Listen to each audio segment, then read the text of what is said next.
आज हम अपना नया टॉपिक पढ़ने जा रहे हैं यूट्यूब चैनल पे, गॉस प्रमेय। देखिए गॉस प्रमेय होता है क्या कि किसी बंद पृष्ठ से बद्ध फ्लक्स का मान उसके अंदर रखे कुल आवेश का 1/ε0 गुना होता है। फ्लक्स क्या होता है आप जान ही रहे हैं, किसी भी सरफेस से गुजरने वाले वैद्युत बल रेखाओं की संख्या को क्या बोलते हैं, फ्लक्स बोलते हैं। ठीक है, तो मान लीजिए हम एक शेप लेते हैं खोखले आकार का, खोखले गोले का आकार का लेते हैं। ये किसी भी शेप का हो सकता है बेटा, इस शेप का हो सकता है, एक घन भी ले सकते हैं, घनाभ भी ले सकते हैं, आप जो लेना चाहें। ठीक है, किसी भी शेप का होता है। अगर से इसके अंदर आवेश क्यों रखा जाए तो इससे सभी दिशाओं में वैद्युत बल रेखाएं निकलती हैं और ये गुजरने वाली बल रेखाओं की संख्या को ही क्या बोलते हैं, वैद्युत फ्लक्स कहा जाता है। ठीक है, तो इनका मान क्या होता है, Q × 1/ε0। मान लीजिए एक खोखले गोले के अंदर बहुत ढेर सारे आवेश रखे गए हैं, तो कुल आवेश कितना हो जाएगा, इनका बीजगणितीय योग हो सकता है, इसमें से कोई निगेटिव हो कोई पॉजिटिव हो, वो आपस में हम बीजगणितीय योग से क्या करेंगे, जोड़ देंगे, वही कुल आवेश का मान हो जाएगा। देखिए बेटा, ये जो वैद्युत फ्लक्स होता है सिर्फ अंदर के आवेश को लिया जाता है, बाहर के आवेश को इसमें काउंट नहीं किया जाता है। क्यों?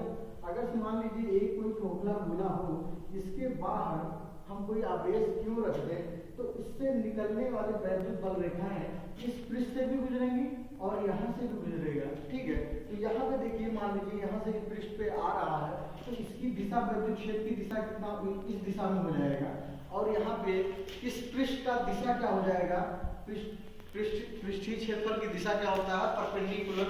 ठीक है, वो किसी भी कर्व के परपेंडिकुलर जब खींचते हैं तो वो रेडियस से, वो सेंटर से होके जाता है। ठीक है, तो इन दोनों के बीच में एंगल कितना बनेगा, 180। और यहाँ पे देखिए अगर कोई परपेंडिकुलर खींचते हैं तो यहाँ पे सरफेस का डायरेक्शन ये होगा, वो भी सेंटर से होके जाएगा, उनके बीच में कोण कितना बनेगा, 0 डिग्री। तो यहाँ पे माइनस में बनेगा, यहाँ पे पॉजिटिव, और 5 + 5 जोड़ेंगे तो टोटल कितना आ जाएगा, 0। तो जो आवेश रखते हैं बाहरी आवेश का, उस फ्लक्स पर कोई प्रभाव नहीं पड़ता है। बेटा अब हम जो है इस प्रमेय का प्रूफ देखना चाहेंगे, कहाँ से ये, क्या ये सही है, तो इसका प्रूफ निकालते हैं। ठीक है, मान लीजिए कोई बिंदु P है, उस पर क्यों आवेश रखा गया है, क्यों आवेश रखा गया है, उसको केंद्र मानकर हम एक खोखले गोले का निर्माण करते हैं। देखिए माना आवेश क्यों बिंदु P पर रखा है, जिसको केंद्र मानकर एक खोखले गोले का निर्माण किया गया है। एक छोटा एलिमेंट यहाँ पे हम ds लेते हैं, क्या लेते हैं, ds लेते हैं। तो इस आवेश के कारण इस ds में वैद्युत क्षेत्र की तीव्रता E है, और आप लोग जानते हैं वैद्युत क्षेत्र की दिशा क्या होती है, वैद्युत बल रेखा की दिशा में, तो ये यहीं से त्रिज्या की दिशा में ही निकल जाएगा। और इस एलिमेंट जो ds छोटा सा एलिमेंट लिए हैं उसका दिशा क्या हो जाएगा, यहाँ पे देखिएगा ds, और इनके बीच में कोण क्या बनेगा, दोनों एक ही रेखा में। क्योंकि जो भी सरफेस का हम दिशा निकालना चाहते हैं तो उसमें परपेंडिकुलर होता है, और वो वक्र के केंद्र से होके जाता है, और ये भी केंद्र से, ds भी केंद्र से होके जा रहा है, e भी केंद्र से होके जा रहा है। तो इनके बीच में कोण थीटा कितना बनेगा, 0 डिग्री। थीटा कितना बनेगा बेटा, 0 डिग्री बनेगा। ठीक है, तो यहाँ पे देखिए हम लोग पढ़ चुके हैं, देखिएगा जिस पर वैद्युत क्षेत्र का मान E है, गुजरने वाला फ्लक्स, मान लेते हैं छोटे से एलिमेंट से गुजरने वाले फ्लक्स का मान बहुत ही छोटा होगा, उसका मान क्या है, वेक्टर E.ds। फाई बराबर क्या होता है बेटा, वेक्टर E × s। ठीक है, वेक्टर s। ठीक है, अब हम क्या करेंगे, इनका इंटीग्रेशन कर देंगे, d फाई का इंटीग्रेशन, और यहाँ पे देखिए क्लोज इंटीग्रल E.ds।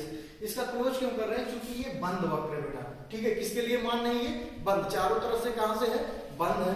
ठीक है, देखिएगा अगर से हम डॉट प्रोडक्ट हटाते हैं तो क्या आ जाएगा, E × ds × cos थीटा। ठीक है, अब समाकलन का मतलब ये होता है बेटा, ऐसे ऐसे ढेर सारे एलिमेंट, यहाँ पे छोटे छोटे ढेर सारे एलिमेंट ले ले, ठीक है, और उनका वैद्युत क्षेत्र तथा फ्लक्स तथा उनके दिशा के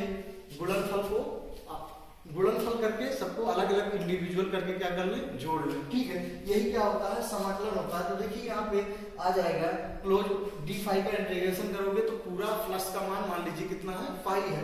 इलेक्ट्रिकल फ्लक्स यहाँ पे 5e रखते हैं इसका मान।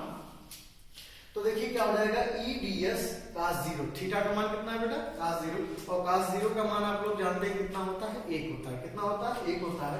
यहाँ पे देखो बेटा किसी भी पृष्ठ पे आप वैद्युत क्षेत्र का मान लोगे, सभी का दूरी कितना है r है। कितना है सभी पृष्ठ उस केंद्र से दूरी कितना है r है, तो सब पे सबका मान कितना वैद्युत क्षेत्र की तीव्रता का मान क्या हो जाएगा नियत हो जाएगा, कांस्टेंट हो जाएगा। क्योंकि वैद्युत क्षेत्र आप लोग जानते हैं क्या होता है E = 1/4 pi epsilon not Q upon r square. Q का मान कांस्टेंट है बेटा, 4 पाई एप्सिलॉन नॉट भी कांस्टेंट होता है, तो डिपेंड किस पे करता है r स्क्वायर, और सब पे r का मान कांस्टेंट है तो E का मान कांस्टेंट हो जाएगा।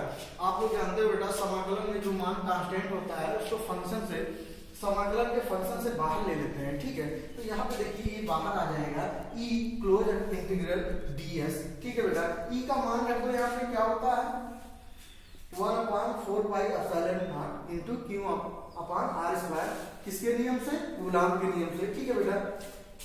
और देखिए यहाँ पे ds अगर से ये छोटा सा पृष्ठीय क्षेत्रफल है, अगर से हम कुल पृष्ठीय क्षेत्रफल ले थोड़ा सारे पृष्ठ के छोटे पार्ट को जोड़ दें तो एक गोले का पृष्ठ आ जाएगा, और गोले का पृष्ठ बेटा क्या होता है जिसकी त्रिज्या r हो उसका मान कितना होता है 4 पाई r स्क्वायर। कितना होता है बेटा 4 पाई r स्क्वायर। तो यहाँ पे देखिए 4 पाई r स्क्वायर कैंसिल आउट होगा, बचेगा कितना बेटा Q अपॉन एप्सिलॉन नॉट। यहीं पे क्या होता है ये प्रूफ होता है। तो यहाँ पे एक बात देखने की समझने की बात बेटा जरूरी है कि खोखला गोला ही नहीं, किसी भी शेप का भी हो और किसी भी शेप का हो, ठीक है, उसके अंदर आवेश क्यों रखा हो तो उस पर फ्लक्स का मान कितना होता है Q अपॉन एप्सिलॉन नॉट। ये इस तरह का शेप हो सकता है, घन हो सकता है, घना हो सकता है।